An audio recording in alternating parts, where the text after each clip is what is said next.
Yo, what's up guys? Today I'm gonna be ranking all the fighters from the show Bloodhounds. I'll be scaling both Season 1 and Season 2 of the show. That being said, I hope you guys enjoy and let's get into it. Just to clarify, I won't be scaling fighters like Kim Hyunju, Hwang Yangjong, and people like that as they have very vague scaling, but that doesn't by any means mean that they're weak. Also, while we're on this topic, I just wanted to say rest in peace Kim Se-ron. So I will start by ranking the lowest fighters in the verse. In this tier, we have the likes of Season 1 Gwangmu, pre-improved Season 1 Woojin, Captain Jung, and Season 1 pre-improved Gunwoo. Gwangmu would be the lowest in this tier. While he does manage to put up a fight against Captain Jung, he ultimately does lose. Above him would be Season 1 pre-improved Woojin. By this I mean Woojin in the early episodes of Season 1. Basically him before he goes on that few-month training period with Gunwoo. Woojin at this point is honestly not very impressive, which does upset me because he is my favorite character. However, I still think he would be above Gwangmu, and the reason for that is how they both fare against Captain Jung. During Gwangmu's fight with Captain Jung, he is shown to just straight up lose to the point he becomes too injured to join Gunwoo and Woojin in the next fight. Meanwhile, Woojin actually performed relatively well, and the fight ends with Woojin caught in a chokehold. We then see Woojin able to fight back and land several elbows that visibly affect Jung, and press him into using a knife. The difference between Gwangmu and Woojin's fight against Captain Jung is the fact that Woojin's was interrupted. We don't see who would have actually won, whereas Gwangmu just straight up loses, like I said. While it may seem like Woojin being caught in a chokehold would just be wraps for him, the reality is that once again, Woojin was able to press Captain Jung with elbows, and only upon pulling out the knife is Captain Jung able to actually secure the win. We don't really know whether Jung could have simply tanked those hits and continued choking Woojin out, as like I said, he was getting badly affected and even pulled out a knife to secure the win. And the fight was, once again interrupted before reaching a clear conclusion. I wouldn't go as far to say that Jung pulling out the knife shows he would have lost, since it's logically possible that he pulled out the knife because it was more convenient or would have given him an easier win. However, it does show that he did struggle. So due to the fact that Woojin from his performance against Captain Jung was shown to be on the same level, whereas Gwangmu was just shown to be straight up inferior, pre-improved Season 1 Woojin would be above. And tied with pre-improved Season 1 Woojin would be Captain Jung. Jung is shown to fight on par with Woojin, defeat Gwangmu, and he even trains Kim Yong-gil. At the top of this tier and above the likes of Captain Jung though would be Season 1 pre-improved Gunwoo. Once again, this is referring to Gunwoo in the earlier episodes before he goes on his few-month training period. Gunwoo is shown to be just straight up better than Woojin during the early episodes of Season 1, and I say this for a few reasons. One of which would be how they fared against Inbom in Episode 4.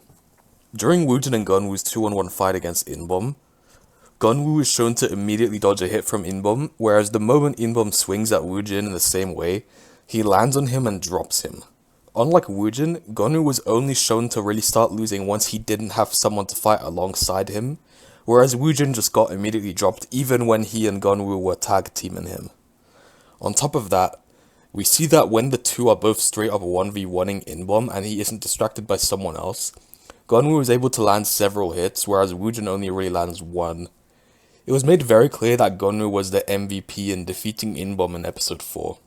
On top of that, we see Gunwoo and Woojin actually fight during the earlier episodes, and Gunwoo just straight up wins in a boxing match.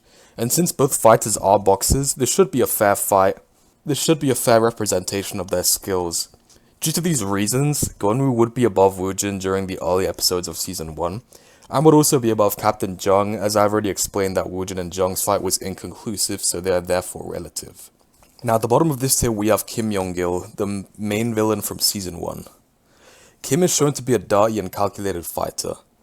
Despite usually allowing Inbom and his other underlings to do a lot of his dirty work, he is actually shown to be a capable fighter. We see that when he fights Gunwoo in Episode 8, he is able to press and fight on par with a Gunwoo who has improved significantly. Let's compare this to how pre-improved Gunwoo does against Inbom. In their fight, Gunwoo gets pretty much bodied, only landing either off-guard attacks that Inbom allowed him to land, or ones that didn't even damage him. He was basically just an annoyance to Inbom more than anything. Meanwhile, Kim Yong-gil was able to actually go relative to Episode 8 Gunwoo, who is even better than Inbom anyway as he beats him. So if Kim Yong-gil can actually pressure an improved Gunwoo, whilst pre-improved Gunwoo is just a mere annoyance to Inbom, that places Kim Yong-gil above the previous tier. Above Kim Yong-gil though would be Kang Inbom from Season 1. Inbom was shown to be a huge threat throughout the series and completely stomped Gunwoo in Episode 1. He also held his own against Gunwoo and Woojin in a 2-on-1, and even was able to perform well against Gunwoo and Woojin after they had improved significantly. The reason he'd be above Kim Yong-gil is because he performs significantly better against Gunwoo than Kim Yong-gil does, as Inbom straight up nearly beats Gunwoo to the point Gunwoo has to focus up and lock in order to get out of his choke and secure the win. Meanwhile, Kim Yong-gil, whilst he was sort of relative, didn't pose as much of a threat as Inbom did. He didn't by any means make Gunwoo struggle as much as Inbom did, so therefore Inbom would be above. Above Inbom though would be Kim Gunwoo from Season 1, as he is shown to defeat Inbom when they fight. He was also stated to have gone up by 2 weight classes upon training. At the top of this tier though would be Woojin from Season 1.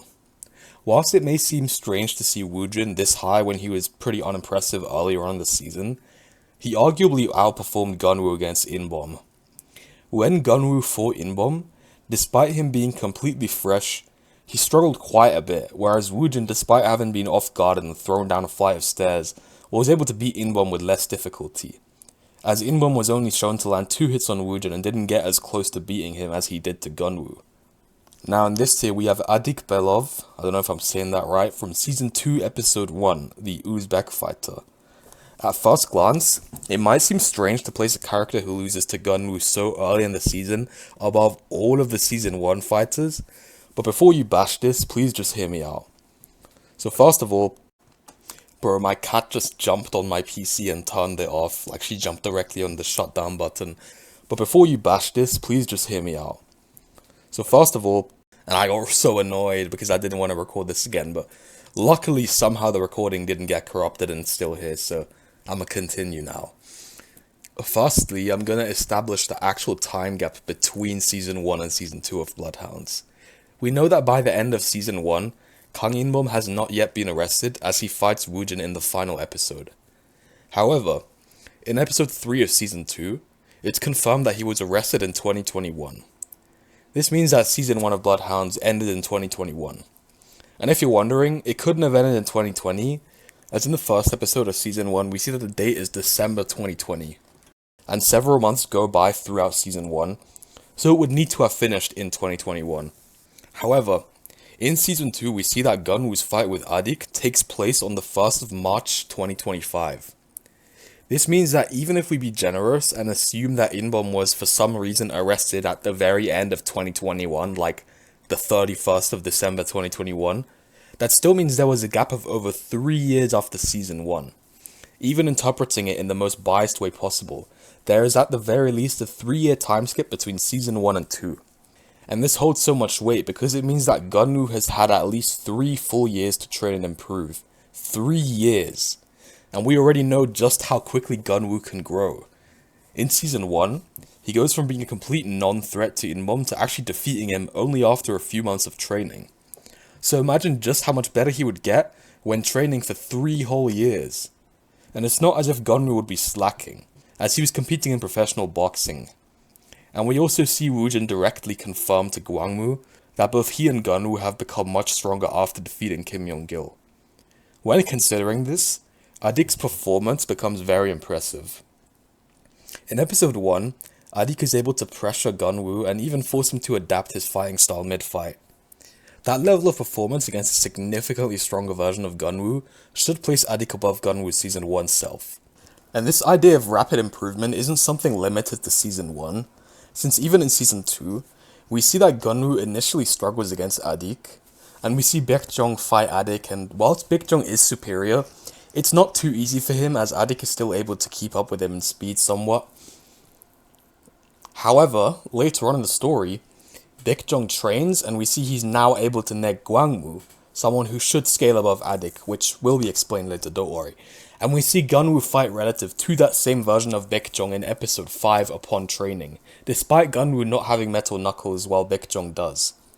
This means that Gunwoo went from being relative to Adik to being relative to someone who can neg a stronger opponent than Adik in the span of a few episodes. So if Gunru can still make that kind of leap in such a short time, even in Season 2, then just imagine how much he would improve over the multi-year gap after Season 1, when he had far more room to grow as a fighter due to being less experienced. So with all these factors into account, I think it's safe to say that Adik being able to press a way more experienced Gunwoo should safely put him above the Season 1 top tiers like Gunwoo, Woojin, Inbom, etc. As for Woojin, whilst he can be argued to be stronger than Gunwoo in Season 1, as I explained, at the end of the day they're both in the same ballpark, as they both struggle against Inbom. So Adik scaling to a significantly stronger Gunwoo should by extension put him above Woojin.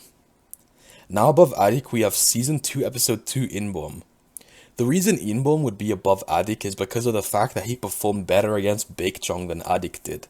As in Adik's fight with Baekjong, we see that Adik is unable to land any hits on Baekjong, whereas Inbom is able to actually land one, and Baekjong even ends up praising Inbom's strength.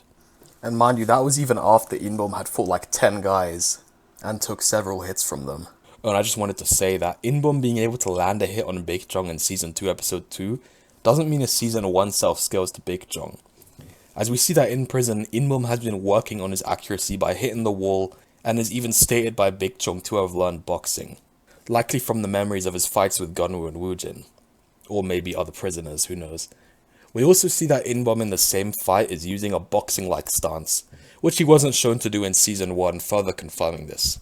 So this is definitely not the same Inbom from Season 1. I just wanted to clarify that in case people think that this would put Adik below Season 1. Above Episode 2 Bomb though, we have these two goons. The Palmhead Fighter and the Obese Guy. The reason these two would be above Episode 2 Inbom is because they scale to the likes of Season 2 Woojin and Gwangmu, who have scaling to a stronger version of Inbom than the one in Episode 2. Before I go any further, it's important that I explain why the likes of Season 2 Woojin and Gwangmu, the fighters that these two goons scale to, are actually even above Episode 2 Inbom. You see, after Baekjong beats Inbom in Episode 2, he states that Inbom had learned boxing incorrectly. Then in Episode 6, he's shown to be way more skilled than his Episode 2 self, and is clearly more skilled at boxing. The guy has a completely different fighting style, as in Episode 2 he relies on grappling, tanking hits, and some punches.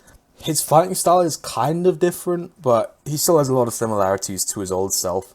He never really tries to duck and weave until Episode 6, and this could imply that he would have learnt boxing the right way under Baekjong. And this makes sense since Baekjong wanted as much manpower as possible to get Gunwoo, and he even acknowledged Inbom's strength, so it's perfectly logical that he could have trained him. On top of that, we even see Baekjong training Inbom in boxing in Episode 7, so it's certainly possible that he would have done that beforehand. And once again, it just remains consistent with Inbom's change in fighting style. And why is this so important, you may be asking? Well, that's because Woojin is shown to be capable of fighting on par with this same stronger Inbom, who is more skilled at boxing than his Episode 2 self. If Woojin is able to fight relative to an Inbom who has now actually learned boxing the correct way, it stands to reason that he would beat Episode 2 Inbom. What makes things even better for Woojin is the fact that in Episode 2, Inbom was arguably disoriented, as he had just woken up from being drugged and was walking like a zombie.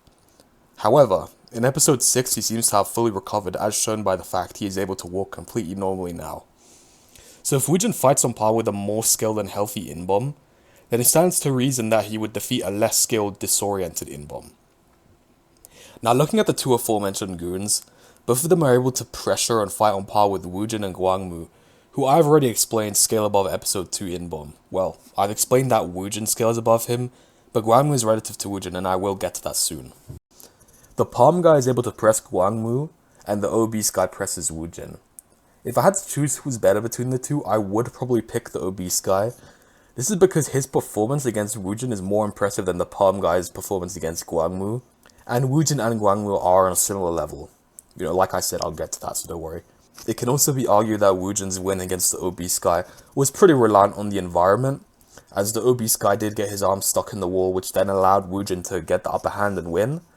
Gwangmu's win against the Palm Guy, however, doesn't have that same dependency.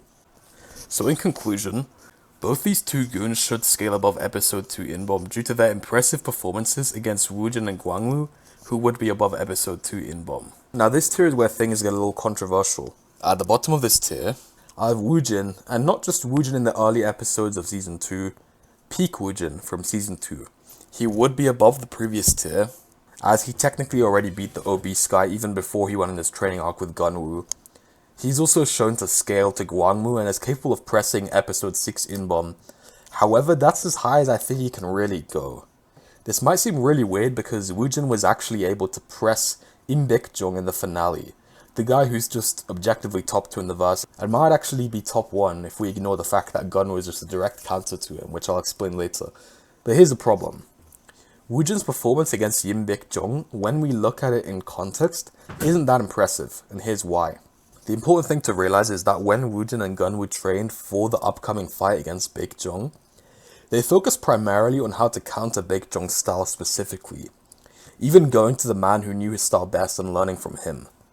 The reason this is so important is because it shows that Woojin doing decent against Baekjong wasn't because he improved and got so much stronger, but rather because he learned to directly counter Baekjong's style. And we actually see proof of this in their fight. Therefore, his impressive performance against Baekjong wouldn't really carry over to fights with other people. Woojin being low down does technically make sense, given that Woojin was a lot more focused on coaching Gunwoo than really improving himself. So him falling behind is logically sound at the end of the day. I think it would even be a stretch to put his post-training self above episode 6 Inbom, since although he was able to press Inbom, like I said, Woojin's training was pretty much just focused on countering Baekjong's style, so I doubt his improvement will allow him to go from losing to Inbom to winning. The best Woojin really does is fight relative to episode 6 Inbom, who, whilst a strong fighter, just gets power cliffed by the more top tier fighters, which I'll get to. So yeah, that's the highest I think I can really put Woojin. Once again, this is sad because he's my favorite character, but I want to make sure to be unbiased, and I think this is a reasonable and unbiased place to scale him. Above Woojin would be Gwangmu from Season 2. Upon looking back at Woojin and Gwangmu's fight with Yoon Taegum, it was made pretty clear to me that Gwangmu was just better. As at the start, Woojin gets immediately dropped, whereas Gwangmu is able to throw Taegum to the ground and actually combat him for longer than Woojin did. The difference becomes even more noticeable once Taegum pulls out a knife. Against Knife Taegum, Woojin is quickly overwhelmed, he gets blitzed multiple times and is only able to land a couple of headbutts while being stabbed, which then allowed Gwangmu to finish the job. In contrast, Gwangmu performs significantly better in that same situation. He's able to counter Knife Taegum multiple times and even slam him onto a windshield, and even prevent Taegum from stabbing him once Taegum mounts him. Due to this, I think it's fair to say that Gwangmu was the MVP in taking down Taegum. And I know this wasn't peak Woojin, as it was only Woojin in episode 2 who Gwangmu outperformed, and Woojin would then go on to train. But as I kinda explained earlier, Woojin's training was mostly focused on countering Baekjong's specific style, not really becoming an overall better fighter. Because of that, I don't think there's a very strong reason to believe Woojin would surpass Gwangmu when Gwangmu is shown to be better than him here. And at the top of this tier we have Season 2 Episode 6 Inbom. As I explained, it's very consistent that this version of Inbom has improved at boxing, as shown by his new fighting style. Inbom in Episode 6 is shown to be a complete beast, defeating Woojin to the point that Gunwoo's mother has to surrender. This version of Inbom is terrifying. You see, in the last season, and even in Episode 2, Inbom mostly relied on using brute strength to beat his opponents, but this time Inbom is just ducking and weaving like prime Mike Tyson. There's just something really terrifying about a fighter as strong as Inbom being this skilled at boxing. It's like a truck moving at subsonic speed, it just feels wrong. Gwangmu might beat Inbom due to the fact that he does outscale Woojin, who was relative to Inbom, but I think it's definitely debatable since Gwangmu's style is heavily reliant on grappling and throwing his opponents around with his strength. Like if we look at his fight with Taegum, the only reason he can really press Taegum is because of his ability to throw him around. And I just really don't see him doing that against a juggernaut like Inbom. Due to that, I would probably give Inbom the benefit of the doubt and say he beats Gwangmu. But if you think Gwangmu would win, that's completely understandable and fair, and you know that I don't have any issue with that. Now in this tier we have Yoon Taegum. Taegum is shown to be a huge threat and is capable of dispatching fighters like Woojin and Gwangmu with relative ease. So he would be above the previous tier, as the previous tier are around that level. He also fights on par with the same version of Baekjong that completely bodied Gwangmu, further confirming he's just above the previous tier. And if you're wondering about this blonde guy who's also in this tier, he's here because he fights on par with Taegum. Other than that, he doesn't really do anything, so Taegum's scaling would just apply to him as well. Above Taegom though would be this police officer called Yoon Han-gu. It may seem weird to see this random police officer who probably died whilst fighting a combination of the palm guy and the blonde guy above freaking Yoon Taegom, but here's the thing. From Han-gu's performance in a 1v2 against the blonde guy and the palm guy, it can completely be argued that he has better feats than Taegom, and here's why. We see that Han-gu is shown to be straight up better than the blonde guy, fighting him off and showing superiority to him despite being 2v1'd. However, when Taegom fights on par with this same blonde guy in a 1v1, he's unable to beat him and the two are evenly matched. I'm going to now address some of the potential counter-arguments that people will make in order to try and refute this. The first one being, but Taegom is able to 1v2 the same goons who defeated Han-gu, and this is just not the case when we actually look at things in context. Whilst it's true that Han-gu, despite being able to combat the duo of the palm guy and the blonde guy, does ultimately lose, saying that Taegom 1v2 the duo is just completely wrong. Here's what actually happened. Whilst Han-gu was being stabbed by the duo, Taegom came on off guard at the palm guy, knocking him over, before throwing the blonde guy to the ground. The palm guy then recovers and has a brief one-on-one with Taegom for a moment, whilst the blonde fighter is still down, and Taegom gets pushed back by his attacks but eventually lands a kick before dodging a counter-attack. Then the blonde guy recovers and jumps at Taegom and Taegom blocks his kick. Then before the palm guy and blonde guy can tag team Taegom any further, Gwangmu comes and pulls the palm guy aside for a 1v1. All Taegom did in a 1v2 was be able to defend a hit from each fighter, whereas Han-gu was shown to be capable of doing the exact same thing and even actually defended more hits. So this doesn't by any means mean that Taegom would have outscaled Han-gu if the fight continued, as the duo had a lot more time to actually fight Han-gu as they weren't interrupted. Basically, Taegom 1v2ing the duo isn't a good argument since he doesn't really even do that and he only defends a hit from each of them before the fight gets broken up, which is something Han-gu was shown to be capable of doing as well. On top of that, we see that once the fight is broken up, the same blonde guy that Han-gu was able to actually combat in a 2-on-1 fight and do more than just defend against, fights literally equal with Taegom, to the point Taegom can't even beat him despite his daughter's life potentially being on the line.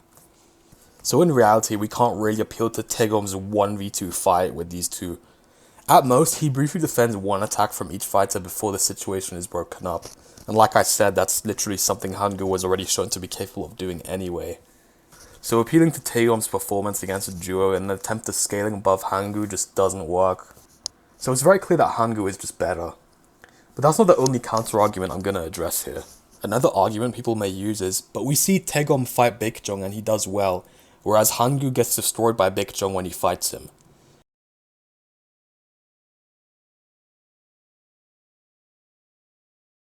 This argument, whilst it may sound convincing at first, ignores a lot of context. Whilst it's true that Han-gu does get obliterated by Baekjong when they fight, the important thing to note is that this is a fresh version of Baekjong. By the time Taegom fights Baekjong, Baekjong has already been restrained and tased multiple times, which is something that can have lasting effects. Because of that, using Taegom's performance against Baekjong to scale him above Han-gu just doesn't really hold up. Taegom is fighting a weakened version, while Han-gu is dealing with Baekjong at full strength. And this interpretation is consistent with what we see elsewhere. If Baekjong wasn't weakened, then it becomes very difficult to explain why Han-gu is able to clearly outperform Taegom against a blonde fighter in a 2-on-1 fight. The scaling only makes sense if Baekjong was not at full capacity during Taegom's fight. And considering we literally see him get tased multiple times beforehand, which is something that has lasting effects, it's far more consistent to just conclude that Taegom was fighting a weakened Baekjong. Oh, and one more thing. Whilst it's true that Baekjong got Han-gu in a lock in the police car not long before he ended up fighting Taegom and getting pressed, it's important to note that it was an off-guard as Han-gu was focused on the guy attacking by the window. And even if it wasn't, it was before Baekjong got tased for a second time, so appealing to this doesn't disprove anything either. So yeah, this random guy, Han-gu, is funnily enough better than Yoon Taegom. I think it's good that I address this because I've seen some people try to argue that Taegom is better than Gun-woo in episode 5, which is just ridiculous. Like, even if we just assume that Baekjong wasn't weakened against Taegom, even though he clearly was, Gun-woo still lasted significantly longer and damaged Baekjong much more, despite fighting a Baekjong with metal knuckles, whereas Taegom didn't have to deal with such a factor. If Gun-woo already outperforms Taegom against a Baekjong with metal knuckles, when Gun-woo doesn't have them himself, I don't know how this is even a debate, but like I explained it, this version of Baekjong that Taegom fought isn't only not using metal knuckles, he's weakened to the point he arguably scales below Yoon Hangu, someone he was able to neg when healthy. And I say he's worse than Hangu in that state because he's relative to Taegom, and I already explained that Hangu is better than Taegom. So yeah, Taegom, I'm sorry to say, is just overrated and is a Metal Mantis victim. Speaking of Metal Mantis, he would be the lowest in the next tier. Metal Mantis is the IKFC fighter who fought Gunwoo in episode 5. The reason he would be above the previous tier is because he's able to actually low-key press episode 5 Gunwoo. In his fight, he's able to land a hit on Gunwoo and actually keep up with him in speed. The reason this is so important is because we see Hangu, the guy at the top of the previous tier, performing nowhere near as good against a relative opponent, that being Baekjong. As briefly mentioned earlier, in episode 6, Hangu gets completely negged by Baekjong, despite Baekjong fighting off several opponents. However, Metal Mantis is able to actually land a hit on Gunwoo and somewhat keep up with them in speed. This is important because of the relativity episode 5 Gunwoo and episode 6 Baekjong have. As in episode 5, we see that Gunwoo, despite not having metal knuckles whilst Baekjong does, and having just fought two strong opponents, is able to give Baekjong an extremely hard fight, and the chat even thinks he might be the better fighter out of the two. So if Metal Mantis is able to perform significantly better against episode 5 Gunwoo than Hangu does against episode 6 Baekjong, when Hangu is the best in the previous tier, it would follow that he's of course above the previous tier. And for those wondering, whilst Baekjong fought Hangu an episode after he fought Gunwoo, it should still be the same version that was relative to Gunwoo, considering that after Baekjong's fight with Gunwoo in episode 5, the IKFC gets raided so Baekjong just goes into hiding. Above Metal Mantis though, we have another IKFC fighter, the Japanese guy who's called Assassin. This guy is no joke and was shown to be way better than Metal Mantis. He landed many more successful attacks on episode 5 Gunwoo than Metal Mantis did, and he was also able to tank several hits from Gunwoo, whereas Metal Mantis was knocked out by the first and only shot that Gunwoo landed on him.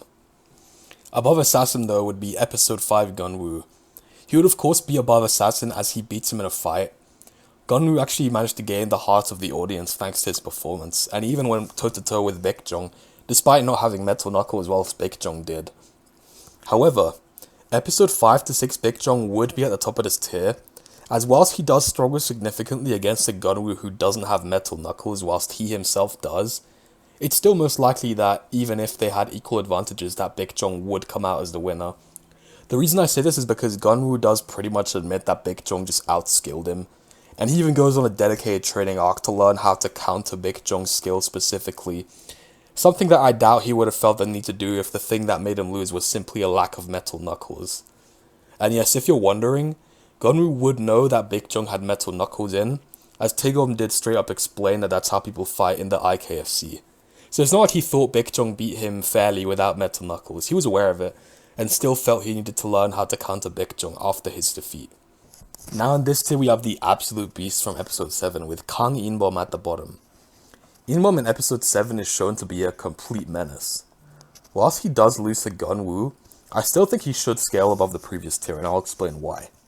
Remember how I mentioned that Baekjong in episode 5 to 6 technically scales above episode 5 Gunwoo? I believe that Inbom should probably upscale or at least be really relative with episode 5 to 6 Baekjong, and here's why. Despite the narrative leaning towards the fact that Baekjong was the better fighter out of him and Gunwoo in episode 5, it's still incredibly close. The fight is still extremely close, with Gunwoo nearly winning despite not having metal knuckles while Baekjong does. Now compare that to Inbom's performance. In episode 5, Inbom is able to fight on a very similar level to an even stronger version of Gunwoo, a version who is actually equipped with metal knuckles. Meanwhile, Baekjong struggled quite a lot against a non-knuckle equipped Gunwoo. So if Baekjong only narrowly beats a weaker, unarmed version of Gunwoo, and that is still enough to place him above episode 5 Gunwoo, then Inbom being able to match a stronger, armed version of Gunwoo, who has also now learned to harden his heart and not be merciful, should place him above episode 5 Gunwoo, but this is debatable. Inbom was shown to put up a great fight against Gunwoo, cracking him down and giving him an extremely hard time, to the point where Woojin and Minbom were stressing. However, Baekjong would be above as he did pose a bigger threat to Gunwoo at the end of the day. What makes this even more impressive for Baekjong is that he was at a bigger disadvantage than Inbom, due to the fact that Gunwoo had spent the majority of his training learning to counter Big Jong's style directly. So Big Jong went into the fight with a bigger disadvantage than Inbom, yet still put up more of a fight, thus putting him above. But above Big Jong and at the top of this entire list and verse, we have Season 2, Episode 7, Gunwoo. In Episode 7, Gunwoo was able to ultimately defeat Big Jong and secure the victory for his team. He also defeated Kang Inbom and just completely carried Woojin in the fight, as all Woojin did was slightly irritate Big Jong, whereas Gunwoo had to beat both Inbom and Big Jong back to back. Now it can be argued that Gunwoo only won against Big Jong due to specific advantages. This mainly comes from the fact that Gunwoo had spent a large portion of his training learning how to directly counter Big Jong's fighting style, yet still struggled significantly in that fight. Because of that, some might view his victory as being somewhat situational. However, regardless of the circumstances, Gunwoo is still capable of winning the fight, and that result ultimately places him above Big Jong.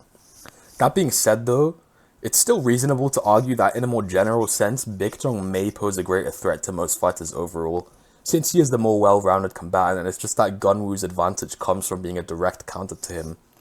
Like for example, it can be argued that Big Jong would have beaten someone like Inbom more easily than Gunwoo had he fought him, but Gunwoo is just his kryptonite. But that's it guys, I hope you enjoyed. I don't really use YouTube that much, so I may not reply to your comments, but do let me know your thoughts on this ranking. Also, I'm sorry for not including Lee Do-young, as I didn't want to include weapon scaling. I know that I did include fighters who get their feats with metal knuckles, which could be argued to be a weapon, but the thing about metal knuckles is they're pretty much reliant on the user's hand-to-hand combat ability to be effective. In contrast, weapons like knives, the weapons that Do-young uses, require a completely different skill set. And we actually see this reflected in Season 1, where Gunwoo, Woojin, and Hyunju go through a dedicated training process just to learn how to properly use weapons. So for that reason I decided to leave Do-young, but maybe I'll make a video scaling him for fun, who knows. Anyway, I hope you guys enjoyed, God bless.